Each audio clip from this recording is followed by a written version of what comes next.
Good morning. This is Sunday afternoon, or Sunday morning. I'll break the ice immediately with a mistake. I'm Sherry Fletcher, and we have before us an esteemed body of individuals that have served as mayor of Truth or Consequences, New Mexico.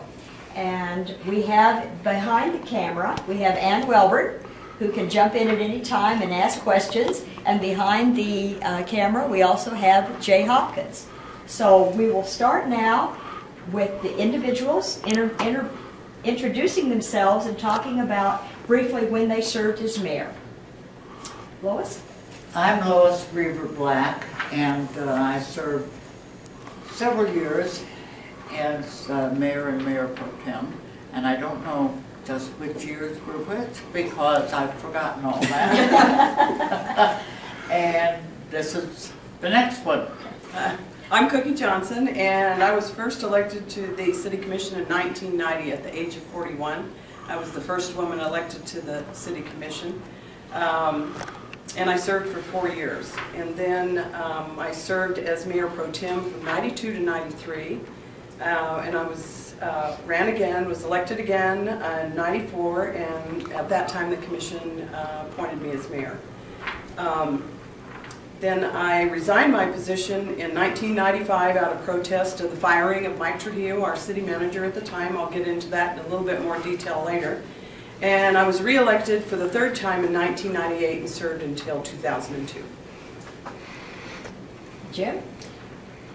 My name is Jimmy Rainey. I was elected to the TRC Commission 2000, March 13th, and became mayor 2001.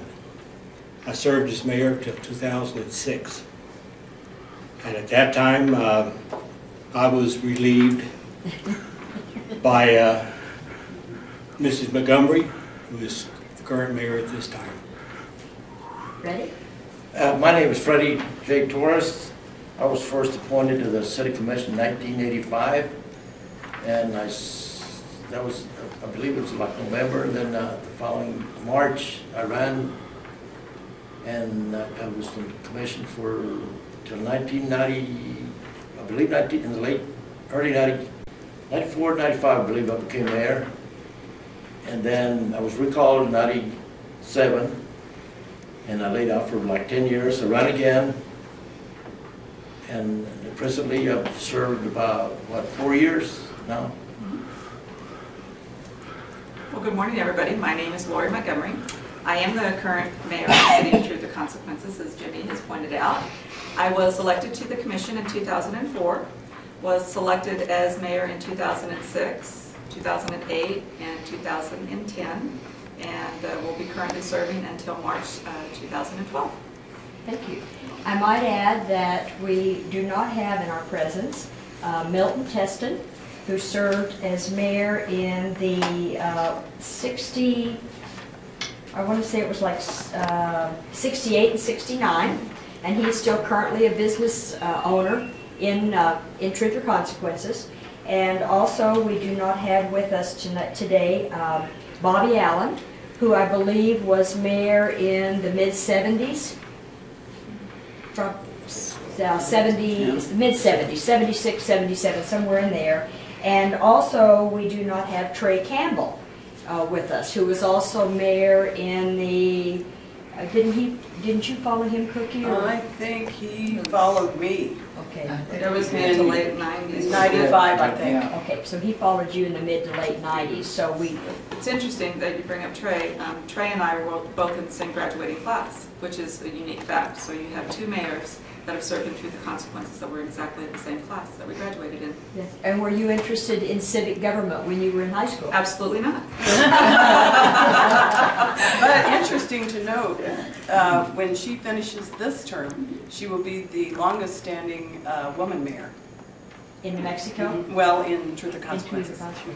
Well, you know, in listening to the introduction, it would certainly appear that there's been a lot of conflict. I know Freddie brought up that he had been recalled, and I know, Cookie, you walked out, or you and I were co-workers at that time, and it was like, whoa! And I think Pete Padilla walked out with you at that time. And so there has always been, you know, a variety of conflict. I know Trey had conflict as well with, his tenure. So what do you think that spin on that is? I think, to me, is everybody, well, of course, I always enjoyed being on the city commission. And I think a lot of that had to do with the way they thought. That everybody they weren't programmed. I know the reason that, why I was one on the commission when Mike Trio was fired. I had my reasons for wanting him fired. Cookie had her reasons for not wanting him fired. But everybody had their own thought, I think. We weren't pressured or pushed by anybody. And like I said, I've always enjoyed it. I never had a bad time on the commission. I always enjoyed it. It's hard today. This is the hardest I've ever had it. And I served quite a few years on the commission. But right now is the hardest time to be on a commission. Right? I agree. And why do you think that is? I think it's,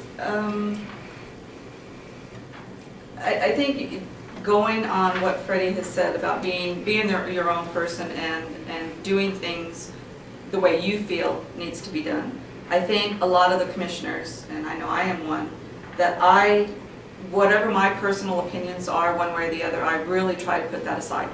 And you try to do the best for the most amount of people that you can. And a lot of people can't see that. I think there's a lot of need to have instant gratification in our society right now. And when the public doesn't see us doing things right now, they get angry with us. So We have a lot of new people in town, and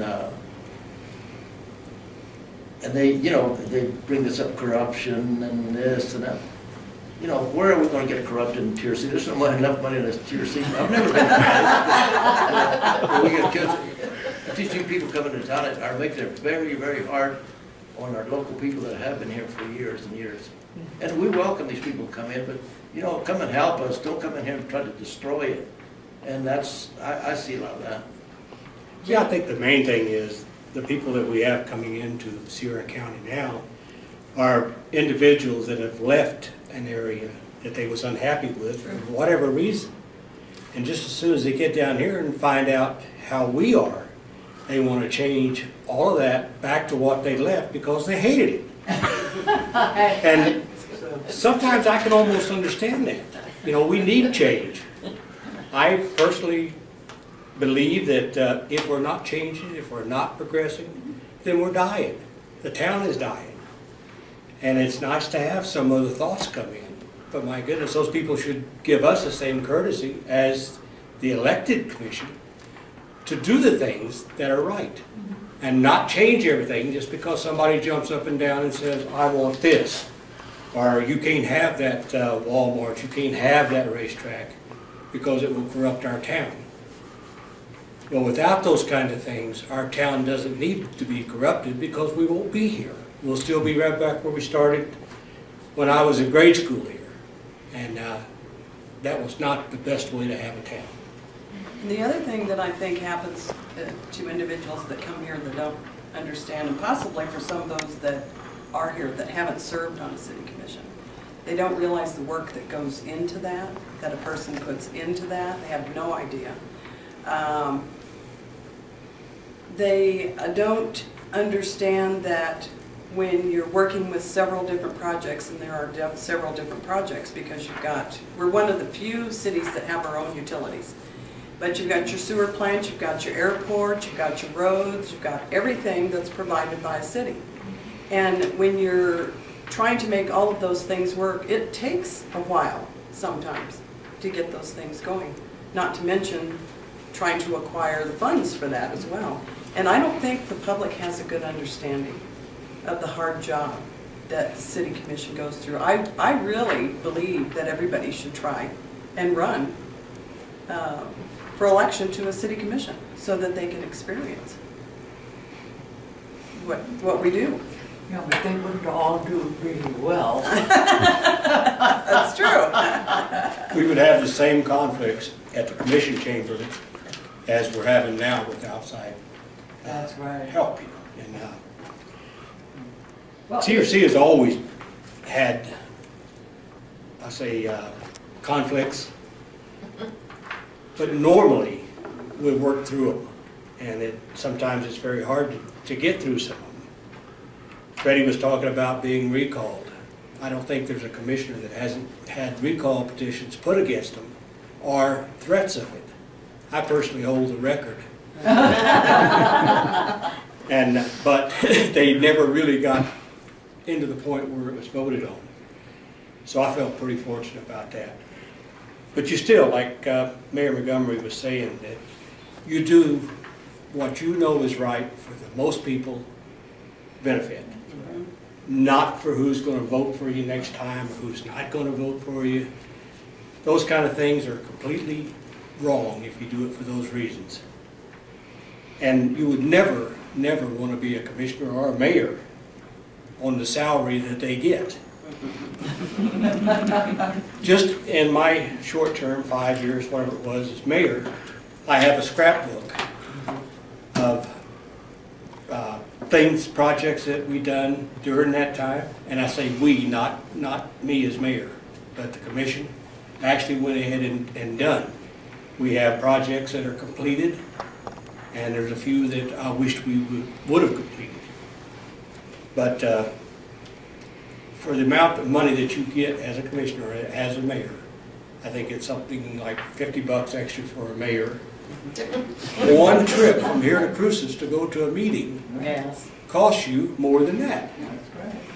And all the time that I was a mayor or a commissioner, I never once put in I'll take it back. I put in one time for a voucher for my gas money and food. The rest of the time I was either paid for by the Southwest Council of Government or somebody else. But the rest of it was all on me. I figure on the $50 extra, I was spending $150. So, but you do it because you want to change. You want things to happen in your town and your county. And if you don't get people involved with that type of an attitude, we will be right where we were at. And I know for the last 50 years.